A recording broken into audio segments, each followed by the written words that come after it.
And I actually wanted to ask you, if you could just go ahead and share what inspired you to go ahead and create your film centered around women and, of course, Black, Indigenous, and people of color professionals transcending fun and finding joy in their work.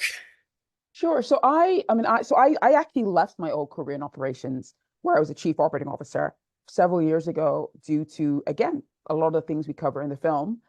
And so now what I do fully is the movie, sharing the film with the world, creating more story, capturing more stories about work and underrepresented stories in work is what I do now. And the journey towards that was an experience I'd had, and I say an experience. It was really a culmination of over 20 years working in and around England, for some really amazing companies and some really, really smart ideas and projects and some really lovely people. And many, many well-intentioned people who said and did things that I would say were really quite abusive. So I say well-intentioned, and I say this because I do believe, you know, you know, good people do things that are not always their highest selves at every moment. And so I faced a lot of harassment, exclusion, bullying, sexual harassment, physical threats, um, being excluded from work in my career, and also and they're all, I'll say they're all microaggressions because they're I don't see the difference. Mhm. Um, I was attacked at work as well. Again, it's a microaggression because again, there's no micro about it. So I use that almost tongue in cheek in the sense that yeah. But all, and I got to a point where I had a discussion with a senior leader towards a few years ago, towards the end of my that part of my career, and she said something, and what he said was so it's an off the cuff remark of how they could have hired a white man to do my job. And when he, she said those things, it wasn't the worst thing that had happened. I'm saying I had been physically threatened and chased down the street as a part of my career. Well, not chased down, but had to walk very quickly at night in Prague while being followed by strange men who were making animal noises as I went down. Mm. So I, but it wasn't, but it, I just couldn't bounce back from that the way I had before because my view had been, well, sticks and stones may break my bones, but words can never hurt me. And so I had just risen, you know, above it and powered through it. But this time I couldn't. And I couldn't understand why. And that was what started me down the path, Gina, to making the film. Because I started having conversations with people about their own work experiences, trying to understand why I was being such a coward, why I was being so lazy, why I was being so pathetic that I couldn't just, shake it off. And I couldn't. I've learned, and that led me into virtual rooms with people from all over the world, a lot of people from the United States talking about their experience in the workplace. Um, and realizing that, this isn't just me. Because I thought I was the only person in the whole world going through this. And with that came shame and humiliation that I just couldn't keep up with this, that there's something wrong with me, that no matter what I did, I couldn't somehow rise above it, you know? So that was what got me down this journey of, I want to capture these stories.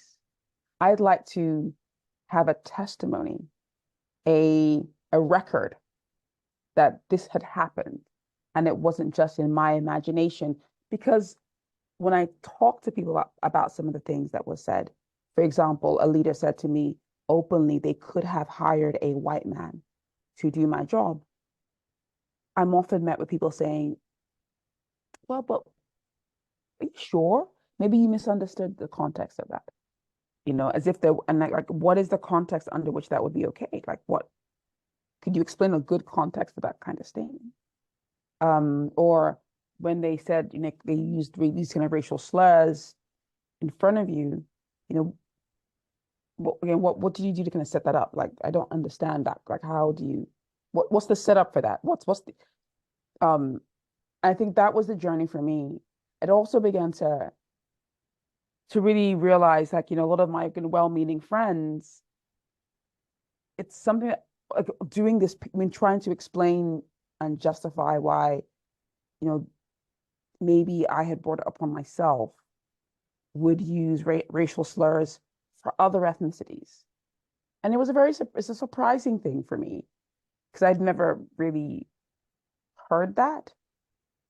And I finally had the comment, yeah, I may not be, Asian or Jewish or transgendered, but I still don't need to hear any of that because I'm still offended. I'm offended in the sense that you would think I'm a safe place for that kind of toxicity. Um, but I, so I think my definition of good people has softened. I'm in the sense of I think everybody is fundamentally both good and, not their highest selves at the same time.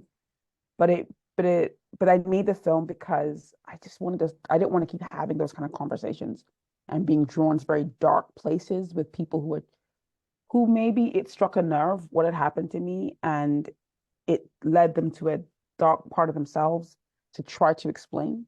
So with the movie, they can kind of go through that process without me being part of that, without me physically having to be there to help them process what's coming up for them and hopefully come out of the place where, okay, this is what happened. And this is not just me, but several women talking about their experiences. We can start the conversation from there. Like, do you believe all of us were lying? Or do you believe and have that space? And I feel that's been a more effective way for me to have the conversation. But that was the initial and the initial idea behind the film. I think what's happened now is that we have been taking that film into companies, into corporations, into nonprofits, where we do events, private events, and have conversations about the film, and hopefully in a much more, not hopefully, in a much more interactive way, where people who have been affected can share their own stories.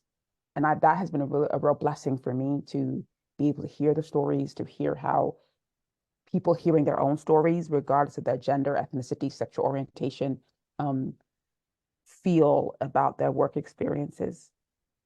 So, Yeah, wow. Well, thank you so much for sharing your story. And like again, congratulations on this film. I think it's definitely needed out there because a lot of us are too scared to share our story. I remember for me coming from an alcoholic background, I was fearful of sharing my story. I was like, I don't want the shame, I don't want the guilt, I don't want any of that coming out. And so it wasn't the moment until I actually shared my story and then became vulnerable. And then people were like, "Oh wow, I I can relate to that, but not alcohol, but with some other type of addiction, whether it be food, whether it be cigarettes, whether it be exercise, whatever. There's always something that people just are addicted to. So thank you so much for sharing that.